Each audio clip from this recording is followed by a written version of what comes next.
Olá, bem-vindos a esta aula. O objetivo desta aula é apresentar para vocês os assuntos de semelhança de triângulos e potência de ponto.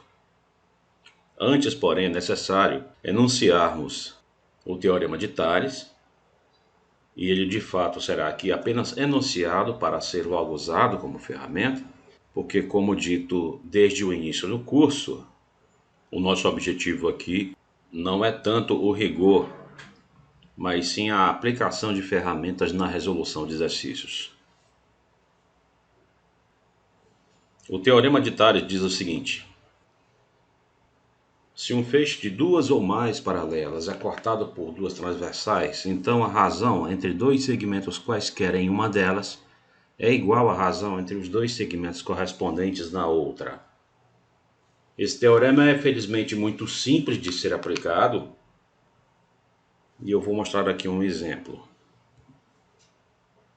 Vamos supor que essas retas R, S, T e U sejam paralelas e que nós temos duas transversais, digamos M e N, cortando esse feixe. Vamos chamar de A, B, C e D as interseções de M com essas paralelas, e de A', B', C' e D' os respectivos pontos correspondentes na reta N. Vamos supor que o segmento AB tem a medida 5, que o segmento A', B' tem a medida 4, o segmento BC tem a medida X, o segmento B', C' tem a medida 2, o segmento CD tem a medida 8, o segmento C', D' tem a medida, digamos, Y. Então, por exemplo, se eu quiser a razão entre AB e BC, de acordo com esse teorema, isso corresponderá à razão entre seus segmentos correspondentes na outra reta, na outra transversal. É a mesma razão, então, entre A', B' e B', C'. Então, nesse caso aqui, nós temos que 5 está para x, assim como 4 está para 2. E isso, evidentemente, nos traz que x é igual a 5 meios. Com a finalidade, por exemplo, de encontrarmos o y, nós poderíamos, digamos, comparar os segmentos A', B' com C', D', que, de acordo com o teorema de Tales, é a razão entre os respectivos segmentos na outra reta. Na outra transversal, seria a razão entre AB e CD. Então, de acordo com este nosso exemplo, 5 está para 8, assim como 4 está para Y. E dessa forma nós encontramos que Y é igual a 32 sobre 5.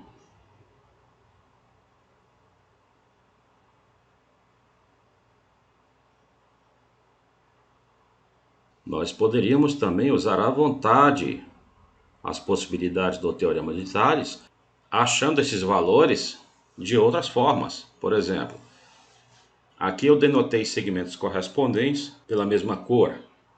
Eu poderia, por exemplo, encontrar que AC está para BC, assim como a linha C', o segmento correspondente a AC na outra, está para B', C'. Então, 5 mais x, comprimento de AC, está para x, comprimento de BC, assim como a linha C', 4 mais 2, 6, está para B', C', 2. E daqui eu encontraria, por exemplo, que 5 mais x igual a 3x, que 5 igual a 2x e que, portanto, x igual a 5 meios.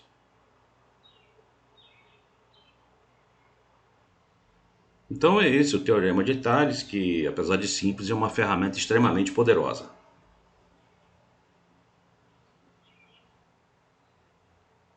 Nós vamos agora passar a falar um pouco sobre semelhança de triângulos. Nós dizemos que dois triângulos são semelhantes quando eles possuem ângulos respectivamente congruentes e lados correspondentes proporcionais. O que significa isso? Vamos imaginar que nós temos aqui um triângulo ABC, cujos ângulos internos tenham medidas alfa, beta e gama. E vamos supor que esse outro triângulo também tenha esses mesmos ângulos internos, embora eventualmente não tenha exatamente as mesmas dimensões do triângulo anterior. Neste caso, ao estabelecermos esta correspondência, o A com A', o B com B', o C com C', se nós verificarmos que a razão entre o AB e o A'B' é a razão entre o AC e o A'C', e é também a razão entre o BC e o B'C', razão essa que, digamos, vamos chamar de K,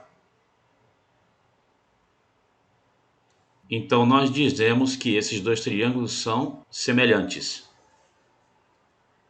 Reparem, se nós denotarmos os comprimentos dos lados do triângulo ABC por Azinho, Bzinho e Czinho, é conveniente que denotemos por A', B' e C' os comprimentos dos lados do triângulo respectivo. E essa expressão aqui em cima fica C sobre C' igual a B sobre B' igual a sobre A', todas essas iguais a K. Repetindo, dois triângulos são semelhantes quando possuírem exatamente os mesmos ângulos internos e lados correspondentes forem proporcionais.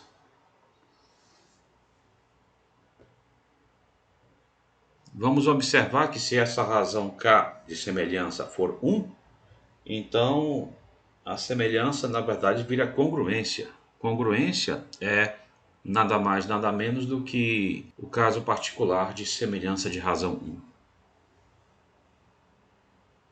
Mas nós não precisamos fazer todas essas verificações, ângulo, ângulo, ângulo, razão, razão, razão, para verificarmos semelhança entre dois triângulos. Se nós, por exemplo, percebermos que dois triângulos ABC e A'B', possuem dois ângulos respectivamente congruentes, então isso já bastará para garantirmos que esses dois triângulos são semelhantes. Aqui é importante estabelecermos a notação. O triângulo ABC, eu vou garantir aqui que ele é semelhante ao triângulo A'B', C', e é esta a simbologia que nós usaremos para a semelhança. Vamos repetir a situação. Vamos supor que nós temos dois triângulos ABC e A'B', C', que possuem dois ângulos respectivamente congruentes. A primeira conclusão óbvia que podemos tomar aqui é que este ângulo restante com certeza deve ser congruente ao ângulo restante no outro triângulo, simplesmente usando soma dos ângulos internos em um triângulo. Na geometria euclidiana nós sabemos que essa soma é de dois retos. Vamos averiguar aqui o caso interessante. Vamos supor, por exemplo, que esses triângulos, intuitivamente falando, não tenham, digamos, o mesmo tamanho. Por exemplo, vamos supor que AB seja menor do que A'B'. Nesse caso, vamos inicialmente prolongar o segmento AB até encontrarmos um ponto, digamos, X, de tal forma que AX seja congruente, ou seja, tenha o mesmo tamanho que o segmento A'B'. E agora vamos traçar uma paralela ABC pelo ponto X. e prolongar também o segmento AC até encontrar essa paralela em um ponto que nós vamos chamar de Y. Uma vez que XY é paralelo a BC, é claro que este ângulo tem a mesma medida que o ângulo ABC.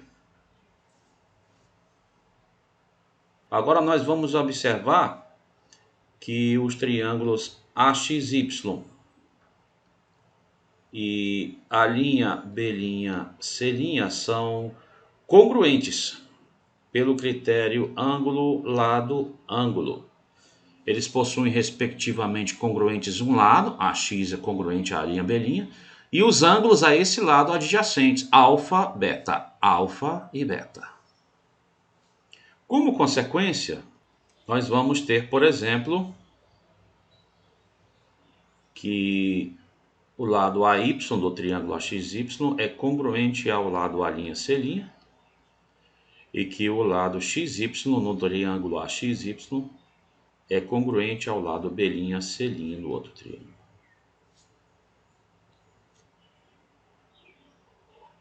Ocorre agora, veja, que nós temos um feixe de duas paralelas cortadas por duas transversais. Então, pelo teorema de Tales, nós teremos o seguinte: AB está para AX, assim como AC está para AY. Vamos escrever isso aqui. AB está para AX, assim como AC está para AY.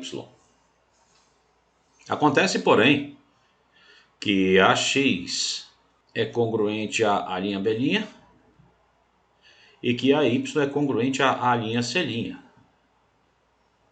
Então, o comprimento de AX é o comprimento de A' B', portanto eu posso escrever assim. E o comprimento de AY é igual ao comprimento de A'C'. Então eu posso escrever assim. Agora eu vou traçar pelo ponto C uma paralela ao lado AX, que vai, digamos, encontrar XY em um ponto D. Por paralelismo, a figura BCDX é paralelogramo. Vamos observar agora que nós temos outra configuração aqui de duas paralelas, neste caso CD e AX, cortadas por duas transversais. Então nós podemos usar de novo o teorema de Tales. Digamos, AC está para XD, assim como AY está para XY. Então vamos escrever isso aqui. AC está para XD, assim como AY está para XY. Acontece, porém, que XD é um dos lados deste paralelogramo CBXD. E, portanto, XD é congruente a CB, ou BC, caso queiramos. E XY, este lado aqui no triângulo AXY, é congruente a B'C'. Então nós temos o comprimento de XY igual ao comprimento de B'C'. Segue, portanto, que essa relação nos dará AC sobre XD, que é BC, igual a AY, que é a linha C', vejam, sobre XY, que é B'C'. Nós sabemos que esta igualdade ela pode ser reescrita também assim: AC sobre a linha C', igual a BC sobre B'C'. Ela pode ser encontrada simplesmente usando o fato de que o produto dos meios é o produto dos extremos aqui. Podemos então trocar esses meios de lugar. Agora observem, esta relação e esta relação em conjunto, elas nos trazem que AB sobre A'B' igual a C sobre C'C' igual a BC sobre B'C'. Então nós temos aqui a proporcionalidade entre os lados correspondentes, de fato, nesses triângulos. Esses dois triângulos, ABC e B'C', que a priori possuíam dois ângulos respectivamente congruentes, possuem, evidentemente, os três ângulos respectivamente congruentes, e, como nós vimos agora, os lados correspondentes proporcionais. Vamos chamar de K essa razão de proporcionalidade, o que significa, portanto, que o comprimento de AB sobre o comprimento de A'B' é K, assim como o comprimento de AC sobre o comprimento de C'C', assim como o comprimento de BC sobre o comprimento de B'C'. Então, para verificarmos a semelhança entre dois triângulos, basta, por exemplo, que verifiquemos que esses dois triângulos possuem dois ângulos respectivamente congruentes.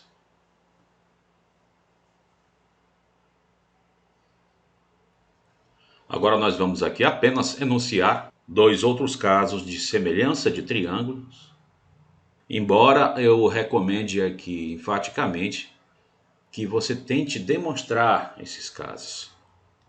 Uma demonstração está no livro que costumamos seguir como um dos principais, que é o volume 9 da coleção de Gelson Yesse.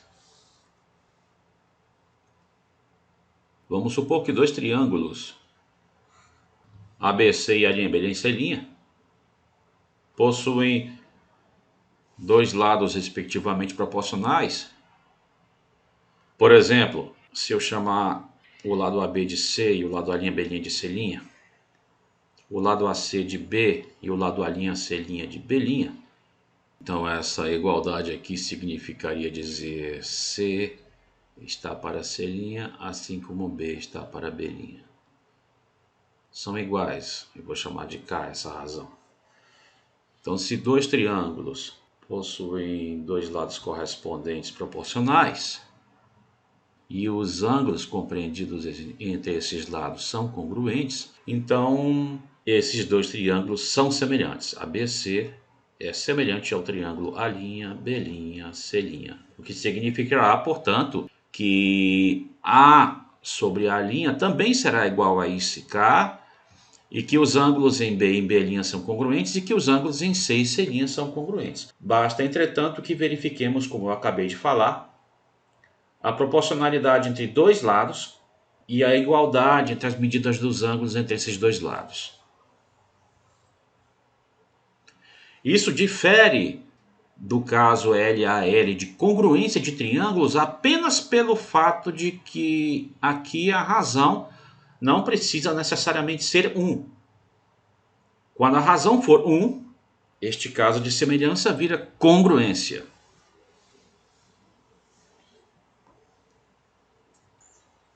E por último, o caso mais simples,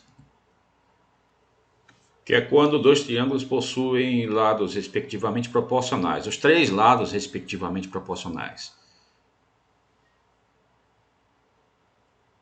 Escrevendo isso abreviadamente, este caso trata de quando nós tivermos, por exemplo, A sobre A' igual a B sobre B' igual a C sobre C'.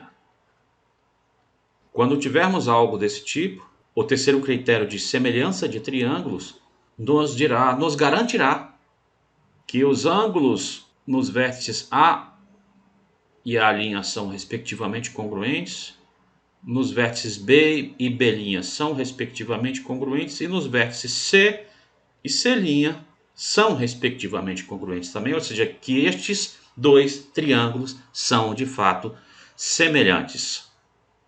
Teremos isto de novo. Repetindo, Se dois triângulos possuem seus três lados respectivamente congruentes, então eles são semelhantes. Eu novamente solicito que você tente provar também este fato. Esses três critérios de semelhança de triângulos nós vamos usar muito daqui por diante como ferramenta.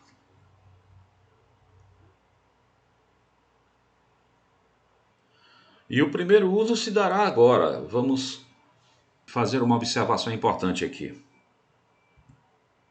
Vamos supor que nós já temos dois triângulos semelhantes aqui. ABC semelhante a A', B', C'. Vamos tomar a altura com respeito ao lado BC no triângulo ABC. Vou chamar de H.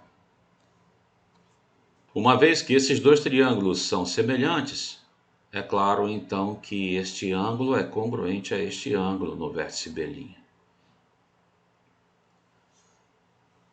Tomando a altura do triângulo A'B', C' com respeito à base B', C', e chamando essa altura de H', nós vamos observar que esse triângulo retângulo aqui, de hipotenusa AB, é semelhante ao triângulo retângulo do outro lado, de hipotenusa A'B', simplesmente porque esses dois triângulos possuem dois ângulos respectivamente congruentes, um ângulo de medida beta e um ângulo reto.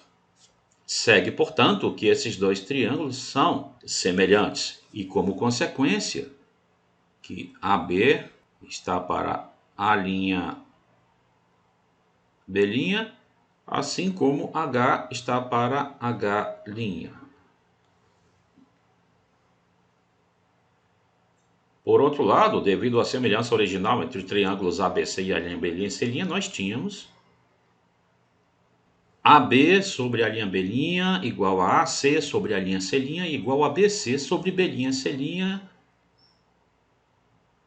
Todas essas razões são iguais, razões essas que vamos chamar de K. Então, isto significa que este K também é a razão entre o H e o H'. Vejam, porque H sobre H' era AB sobre A'B', que está aqui. Chamando de A o comprimento da base BC do triângulo ABC e de A' o comprimento da base B'C' do triângulo A'B', nós teremos o seguinte: a área do triângulo ABC vai ser AH sobre 2. É claro que a área do triângulo A'B', vai ser A'H' sobre 2. Vamos observar que, seguindo nessa ordem as razões de semelhança, vejam, isso aqui é o A. Isso aqui é o A'H'. Então, o que nós temos aqui, a razão entre A e A'H' também é K. Então, o que nós temos é isto aqui. Então, podemos reexpressar a área do triângulo ABC como? Quem é o A? O A pode ser escrito como K vezes A'H'. K vezes A'H'. Quem é o H? Pode ser escrito como K vezes o H'. Isso tudo sobre 2. Ou seja, a área do triângulo ABC é K2 vezes A'H' sobre 2, que é simplesmente K2 vezes a área do triângulo A'B',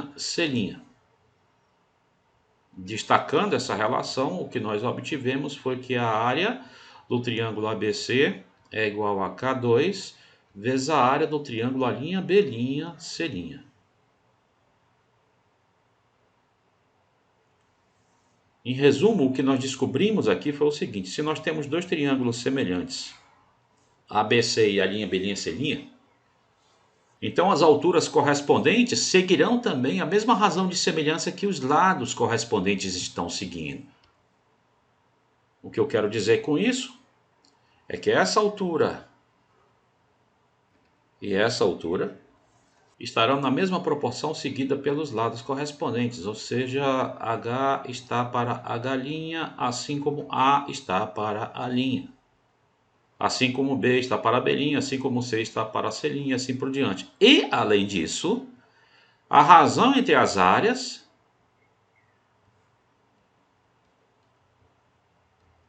vejam, é o quadrado da razão de semelhança dos triângulos. Se dois triângulos são semelhantes e a razão de semelhança é K, então a razão entre as áreas vai ser K ao quadrado.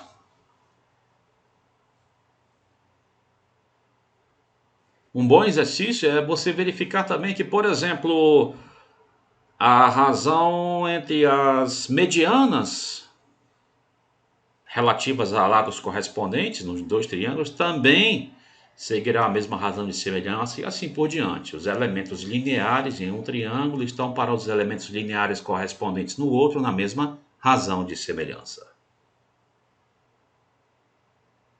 E aqui o mais importante é quando dois triângulos são semelhantes, numa razão K, então a razão entre suas áreas é o quadrado da razão K.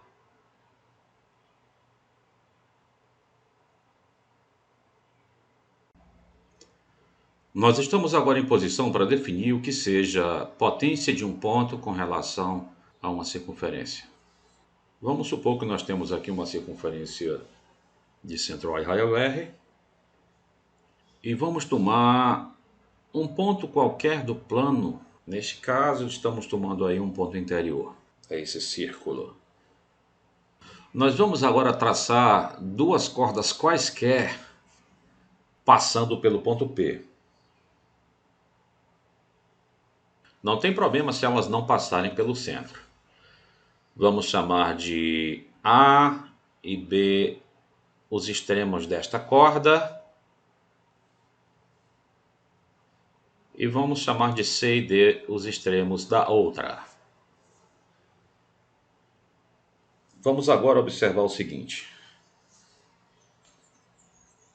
Este ângulo inscrito no vértice A, cuja medida eu vou chamar de alfa, corresponde a este arco BD, arco ao qual corresponde este outro ângulo inscrito de vértice C, que portanto deverá ter mesma medida alfa.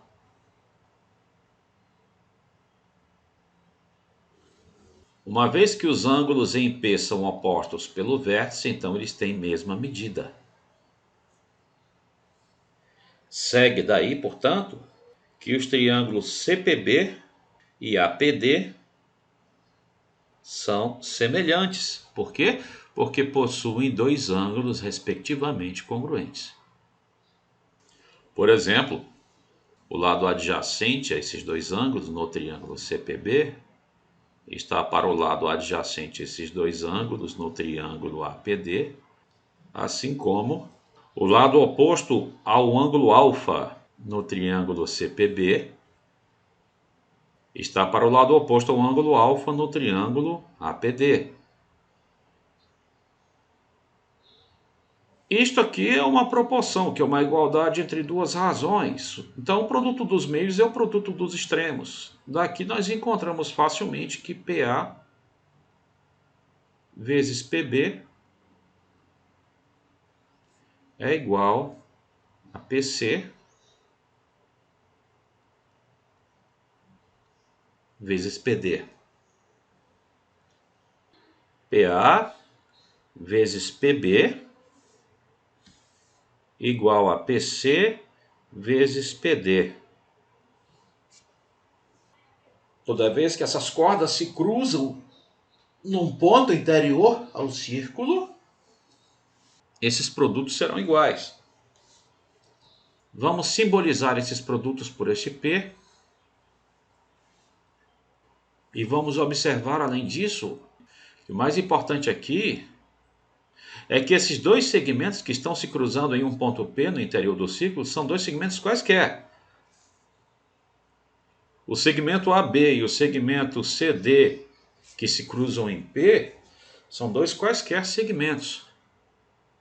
E nós vimos que o produto PA por PB é igual ao produto PC por PD.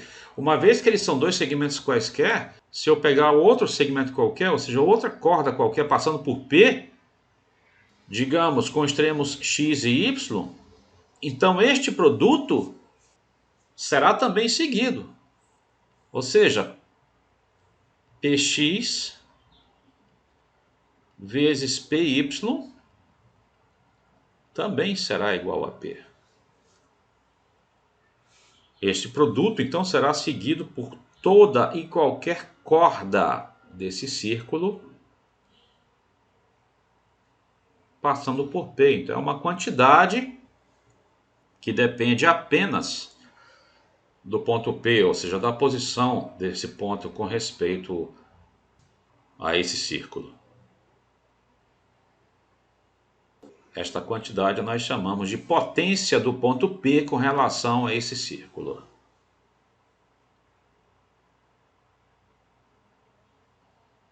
E nós podemos expressar isso de uma outra forma também. Tomando aqui o ponto P e uma corda qualquer AB passando pelo ponto P, nós temos que a potência do ponto P com respeito a esse círculo, ou a essa circunferência cujo nome eu vou chamar de lambda, é PA vezes PB. Uma vez que isto vale para qualquer corda passando por P, valerá então, é claro, para uma corda muito especial passando por P, aquela corda que passa por P e pelo centro, cujos extremos eu vou chamar, por exemplo, de X e Y. Esses extremos são pontos antípodas aqui, na verdade, né? Eles são pontos diametralmente opostos. Nesse caso, nós podemos afirmar, então, que essa potência também vai ser o produto Px por Py. Eu vou chamar de D, a distância entre o ponto P e o centro. É claro que a distância entre o centro e o Y é o raio, assim como é o raio também a distância entre o centro e o X. Observem que Px nada mais é do que R menos D. Essa distância OX menos a distância OP. E que a distância PY é, na verdade, R mais D. E a distância OY mais a distância OP. Então, a potência do ponto P com relação a esse círculo vai ser R2 menos D2. E essa quantidade, vejam, depende apenas do tamanho desse círculo e da distância do ponto em questão ao centro dele.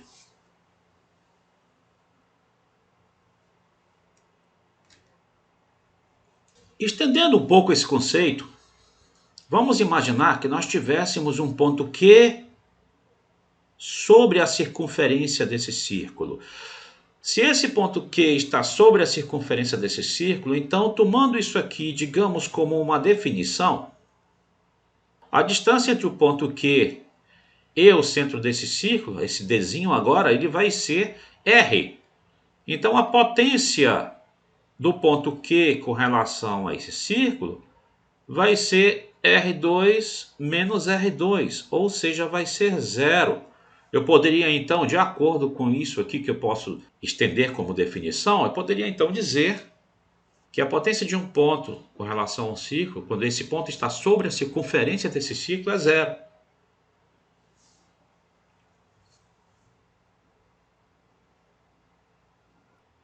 Vamos tratar agora de um ponto P no exterior desse círculo.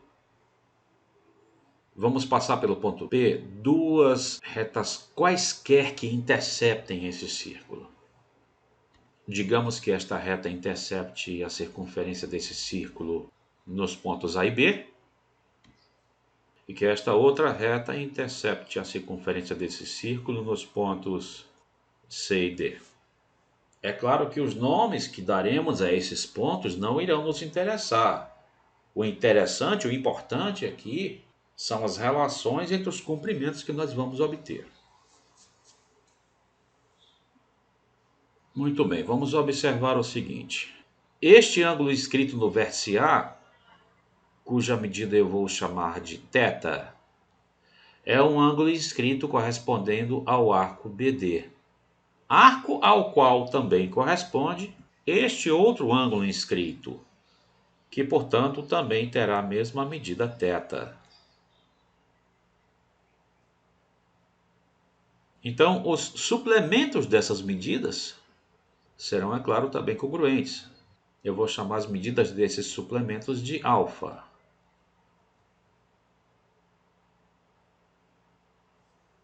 Esse ângulo inscrito no vértice B, cuja medida eu vou chamar de, digamos, beta, é um ângulo inscrito correspondendo ao arco AC.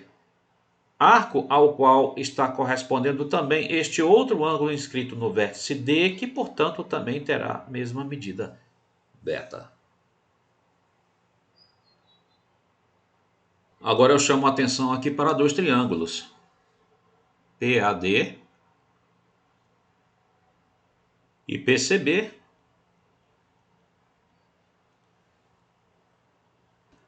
que são semelhantes. Por quê? Porque possuem dois ângulos respectivamente congruentes. Vejam, esses dois triângulos possuem um ângulo de medida alfa e um ângulo de medida beta. Então, por exemplo, o lado oposto ao ângulo beta no triângulo PAD está para seu lado correspondente no outro triângulo, ou seja, para o lado oposto ao ângulo beta no triângulo PCB, assim como o lado oposto ao ângulo alfa no triângulo PAD está para o lado oposto ao ângulo alfa no triângulo PCB. Mais uma vez, nós temos uma proporção. Então, a igualdade entre o produto dos meios e o produto dos extremos estará nos dizendo que PA vezes PB igual a PC vezes PD.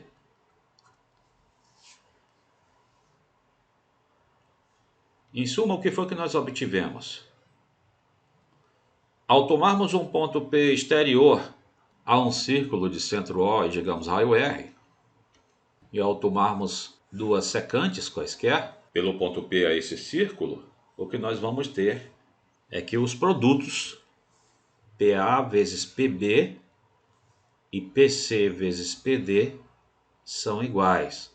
Vejam que essas secantes são secantes quaisquer. Para quaisquer duas secantes, então, pelo ponto P, eu terei exatamente o mesmo produto.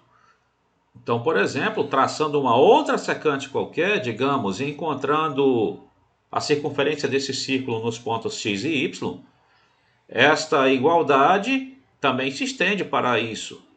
Ou seja, PA vezes PB igual a PC vezes PD igual a PX vezes PY. Esta quantidade se mantém. Eu vou chamar também de P essa quantidade. Também chamarei de potência do ponto P com relação a esse círculo. Então, por um ponto P fora de um círculo, traçando secantes que tocam em A, em B e C em D, em X e Y, eu tenho PA vezes PB igual a PX vezes PY igual a PC vezes PD, e este produto irá, como nós vimos, se manter para qualquer secante, passando pelo ponto P. E este produto que se mantém, nós também chamaremos de potência do ponto P com relação a esse círculo.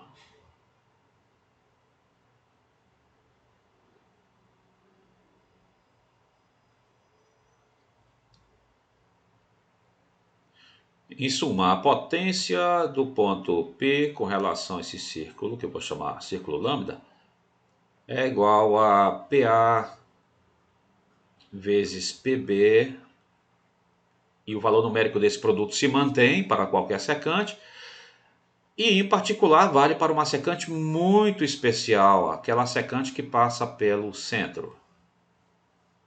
cujos extremos eu vou aqui chamar de x e y. Eu vou chamar de D a distância entre o ponto P e o centro. É claro que essas distâncias OX e OY, ambas neste caso são raio. Então, o que nós temos aqui é algo muito semelhante ao que foi feito anteriormente. Quem é PA vezes PB? PA vezes PB nós sabemos que é a mesma coisa que PX vezes PY. E PX quem é? PX é simplesmente a distância D menos o R. Essa distância PO menos a distância OX. E PY é a distância D mais o R. E isso, como sabemos, vai nos fornecer D2 menos R2. A potência desse ponto com respeito a esse círculo é um número que depende somente do tamanho desse círculo, ou seja, de seu raio, e da distância do ponto ao centro.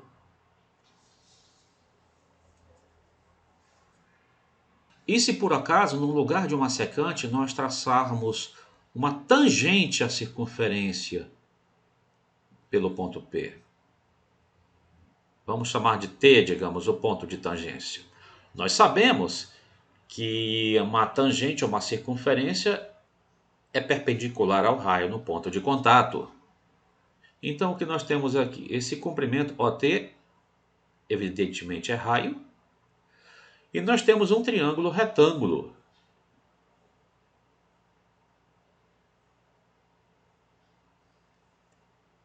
Onde, evidentemente, vale Pitágoras. O quadrado da hipotenusa é a soma dos quadrados dos catetos.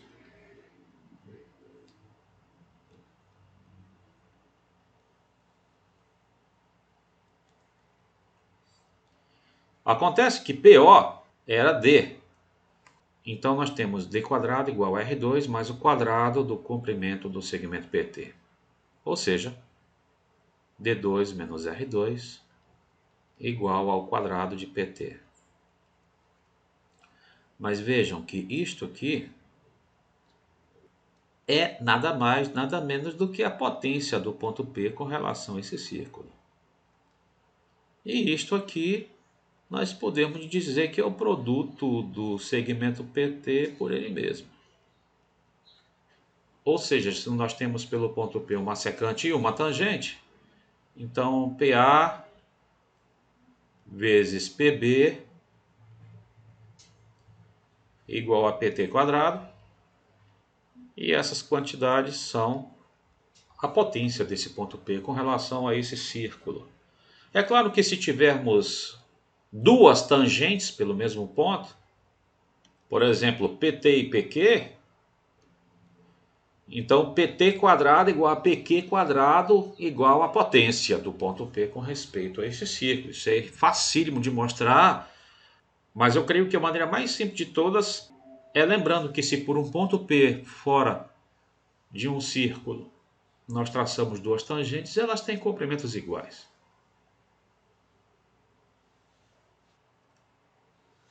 Está, portanto, definido potência de um ponto P com respeito a um círculo.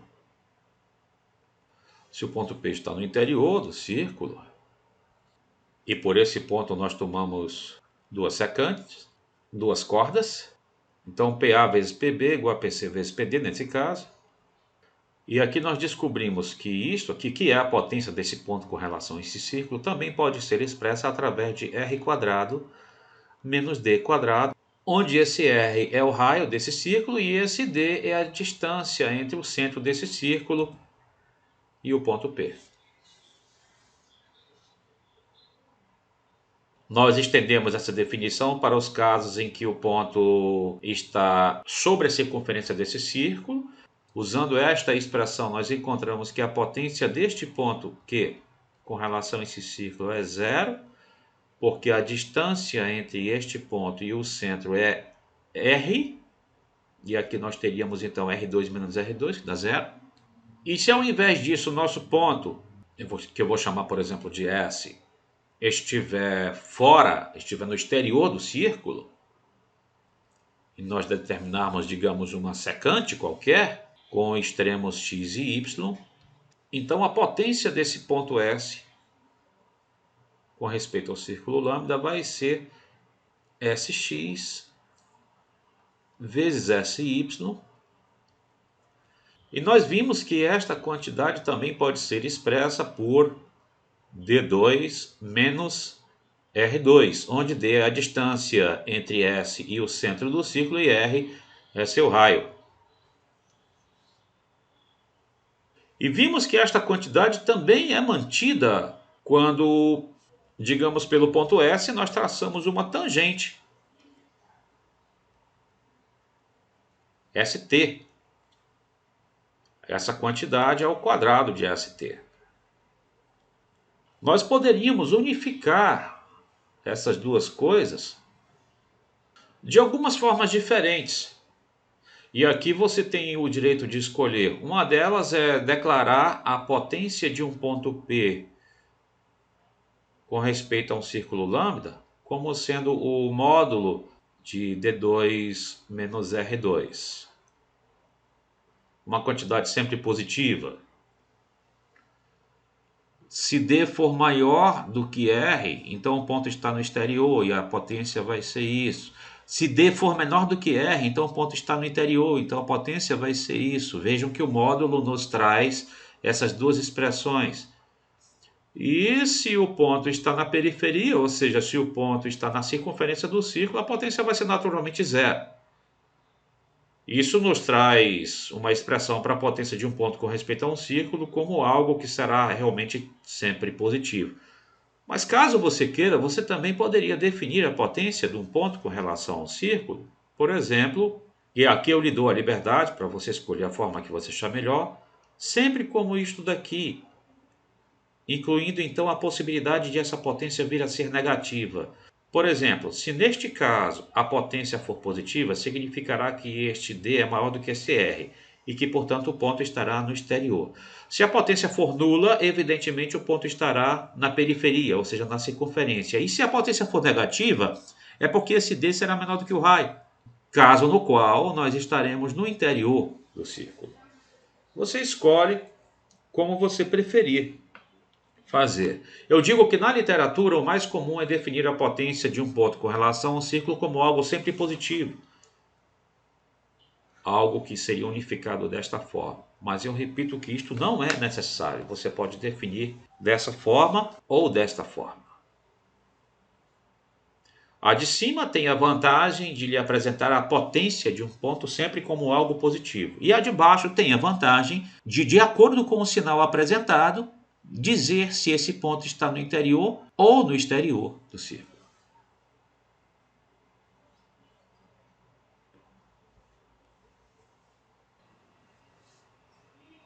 Muito bem, vamos considerar a seguinte situação geral. Dois círculos de centros O1 e O2, raios Rzão e Rzinho. E digamos que o nosso primeiro intuito aqui seja descobrir se poderia haver algum ponto do plano deles que fosse equipotente com relação a ambos os círculos, quer dizer, cuja potência com relação ao dos círculos fosse igual à potência com relação ao outro.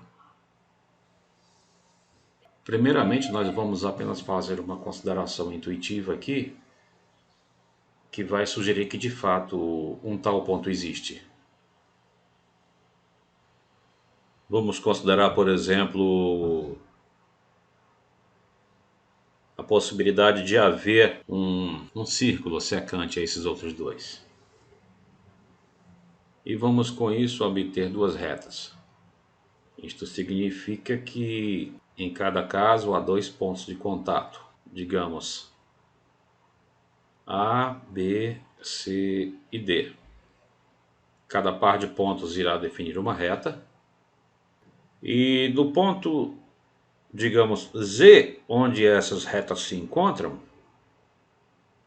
nós podemos observar que acontece algo muito interessante. Chamando de lambda essa circunferência azul, e de lambda 1 e lambda 2, as circunferências de centro O1 e O2 respectivamente, nós podemos observar que a potência do ponto Z com respeito a lambda é igual a ZA vezes ZB.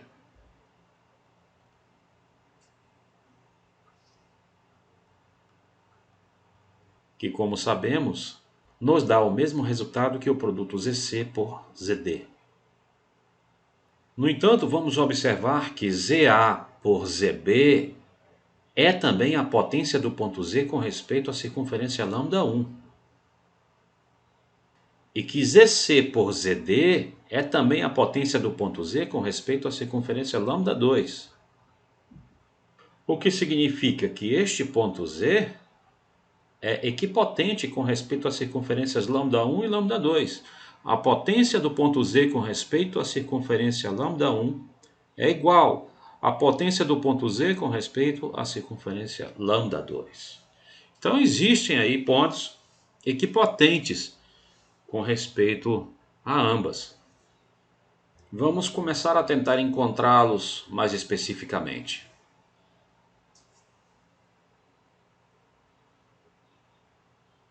Considerando duas circunferências de centro Sol 1 e A2, raios R e R', vamos investigar se é possível nós termos um ponto equipotente sobre a reta O1 O2. Vamos imaginar, por exemplo, que estivesse aqui. Vamos chamar de H esse ponto. Eu vou chamar de L a distância entre os centros, O1 e O2. E vou chamar de X esse comprimento do segmento O1H.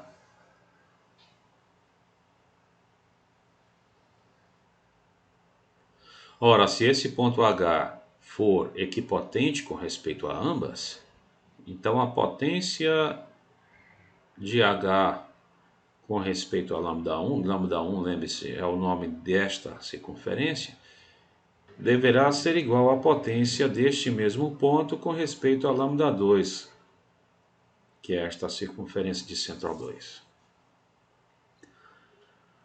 No entanto, nós sabemos como fazer isso. A distância entre o H e o O1 é x, e a distância entre o H e o O2, reparem, é L menos x. Calculando essa potência entre o H e o lambda1, nós sabemos que essa primeira potência vai ser a distância ao quadrado menos o raio ao quadrado. Deverá ser igual à segunda potência, distância ao quadrado menos o raio ao quadrado.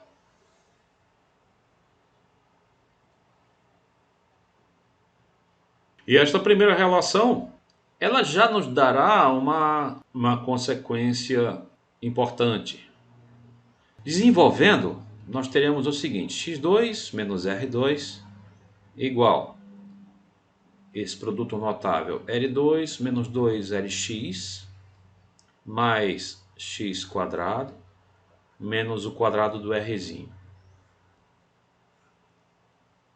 Passando tudo que tem x para o membro esquerdo e deixando todo o resto no membro direito, nós teremos 2Lx igual a L2 mais R2 menos R2, ou seja, que x igual a L2 mais R2 menos R2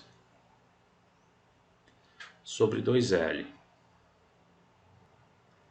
E só o fato de termos achado uma expressão para este x estará já indicando que existe, de fato, um ponto sobre a reta definida pelos centros, que é equipotente com respeito a ambas as circunferências. A outra distância, a distância entre H e o outro centro, que é L menos X, através de um cálculo simples, você pode encontrar que essa outra distância vai ser L2 menos R2 menos R2 sobre 2L. O fato é que existe, então, um ponto na reta que liga os centros, que é equipotente com respeito a ambas as circunferências.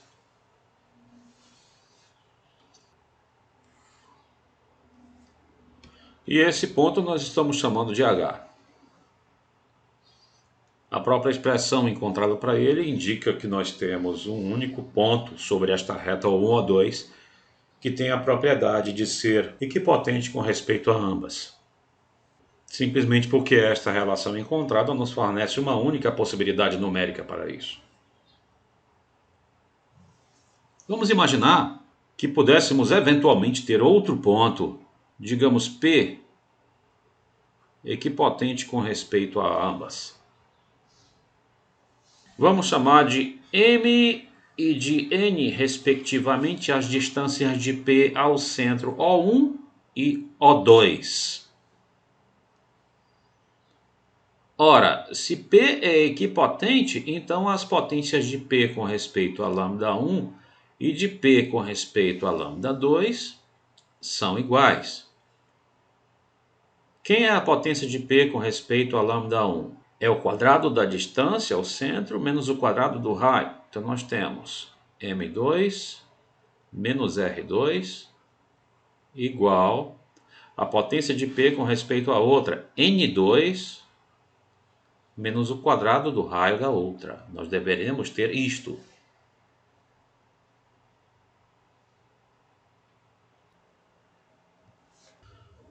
Agora nós vamos considerar dois triângulos. O triângulo PO1H, esse triângulo que eu assinalei em azul, e o triângulo PO1O2, com o qual eu vou trabalhar daqui a pouco. Vou chamar esse ângulo aqui de θ e vou usar a lei dos cossenos nesse triângulo PO1H. Isso indica que o quadrado de PH é o quadrado de x mais o quadrado de m menos 2 vezes x vezes m vezes o cosseno de θ. É simplesmente a lei dos cossenos nesse triângulo. Agora eu vou usar a lei dos cossenos também no triângulo PO1O2, que é esse triângulo que eu estou destacando de rosa. N ao quadrado igual a m quadrado mais o outro lado ao quadrado, o outro lado é L, né? Menos 2 vezes ml vezes o cosseno desse ângulo.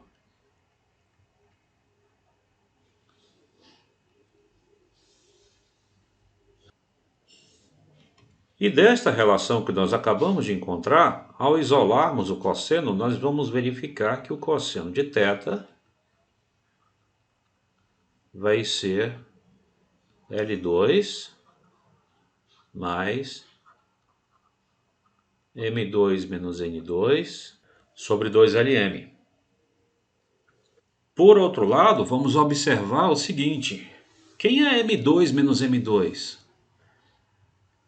Esta relação nos diz que M2 menos N2 é igual a R2 menos R2. Então eu vou substituir esses valores. Então o cosseno de θ é igual a L2 somado com R2 menos R2 sobre 2Lm.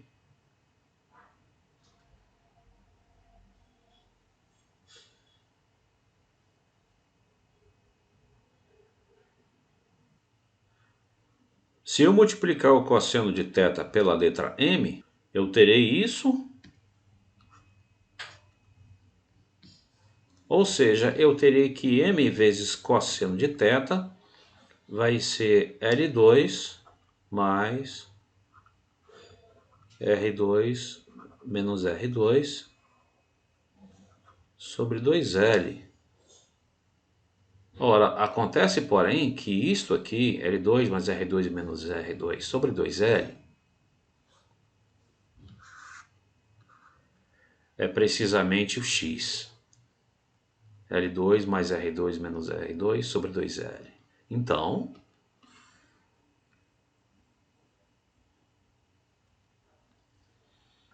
aonde tem m vezes cosseno de θ, eu posso dizer que eu tenho x. Segue, portanto, que nesta relação, agora eu posso obter o seguinte: o quadrado do comprimento do segmento PH vai ser x2 mais m2 menos 2 vezes x vezes m cosseno θ, só que m cosseno θ é x. Então isso se transforma em 2x quadrado. Ou seja, o quadrado de PH é m2 menos x2.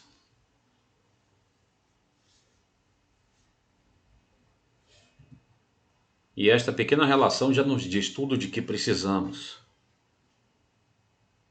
Observando o triângulo PO1H de lados M, X e PH, nós observamos então que esse triângulo é retângulo. Por quê? Porque o quadrado de M é o quadrado de X mais o quadrado de PH. Observem, o quadrado de M é o quadrado de X mais o quadrado de PH. Quando o quadrado de um dos lados é a soma dos quadrados dos outros dois, isso é recíproca do teorema de Pitágoras, que eu havia mencionado, então esse triângulo é retângulo. Segue, portanto, que esse ponto H, que era o ponto da reta O1, O2, equipotente aos dois círculos, é o pé da perpendicular traçada por um ponto P qualquer do plano que seja equipotente também. Então, todos os pontos do plano que são equipotentes com relação a ambos os círculos, eles são projetados ortogonalmente em cima do H. O que significa isso, então?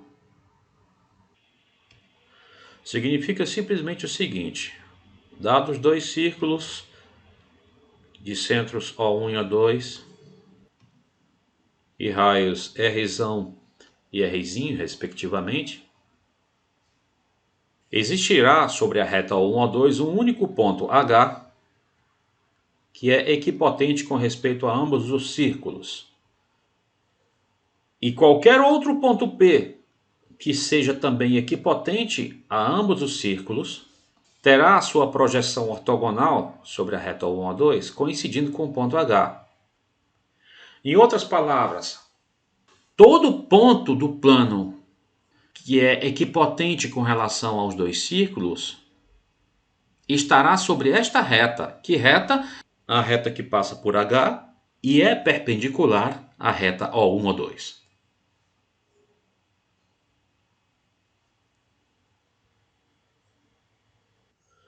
Nós vamos agora provar a recíproca dessa afirmação. O que eu estou querendo dizer com isso? Estou querendo dizer o seguinte: temos aqui duas circunferências, λ1 e λ2, centros O1 e O2 respectivamente, raios R e R', respectivamente. Vamos considerar sobre a reta dos centros aquele único ponto H que é equipotente com respeito ao λ1 e λ2. E vamos considerar a reta que passa por H e é perpendicular a essa reta amarela. Vamos tomar um ponto qualquer sobre esta reta e vamos provar que este ponto é equipotente com respeito a λ1 e λ2. De que forma nós vamos fazer isso? Vamos fixar aqui a nossa notação. Vamos lembrar que isso aqui nós estamos chamando de x, essa distância entre o O1 e o H.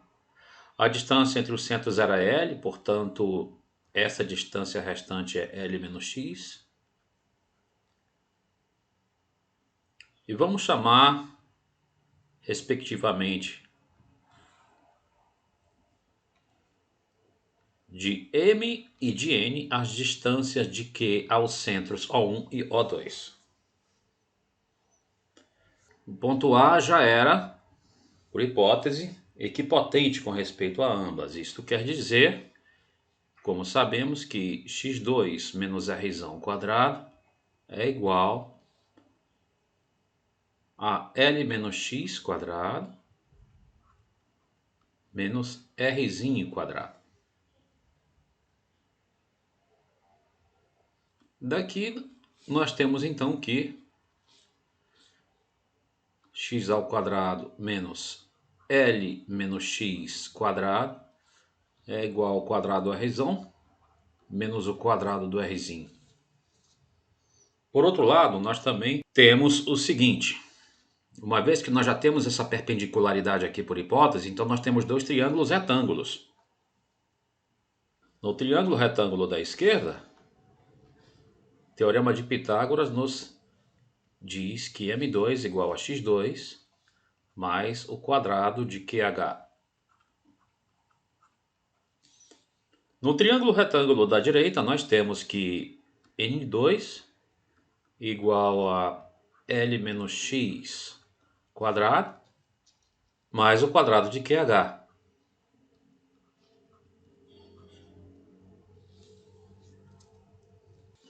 Então, o quadrado de QH,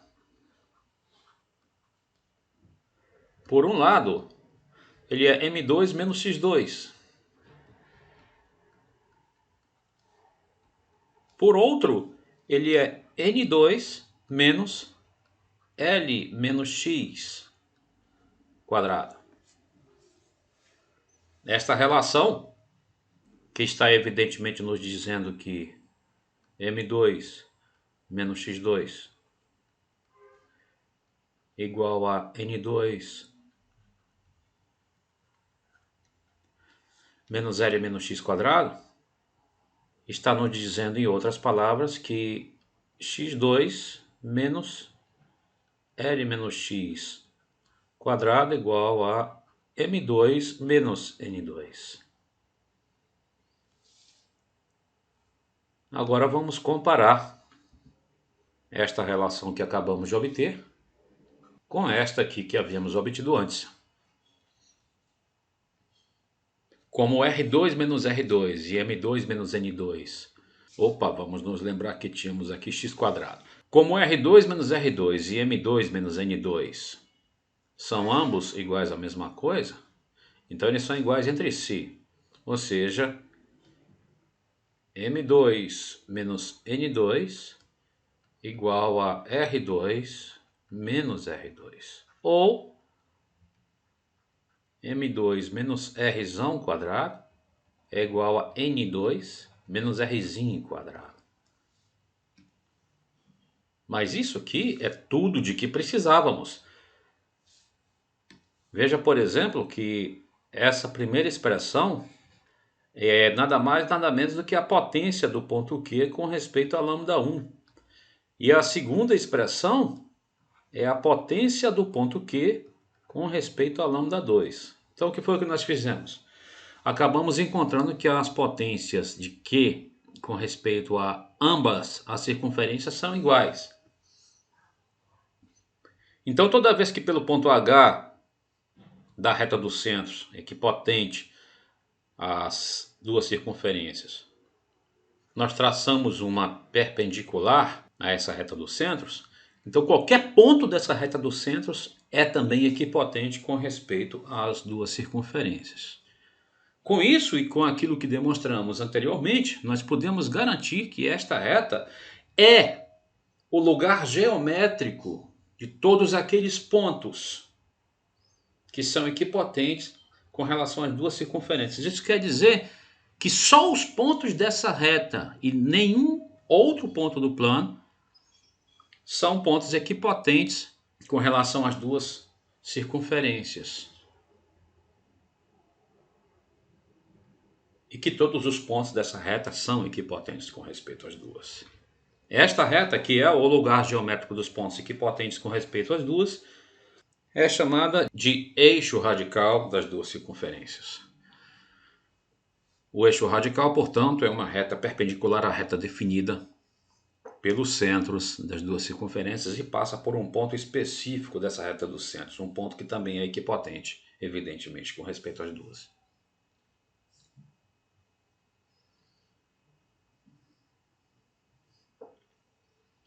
Por fim, vamos considerar três circunferências, λ1, λ2 e λ3, de centros O1, O2 e A3, respectivamente, cujos centros não são alinhados, ou seja, cujos centros não estão numa mesma reta.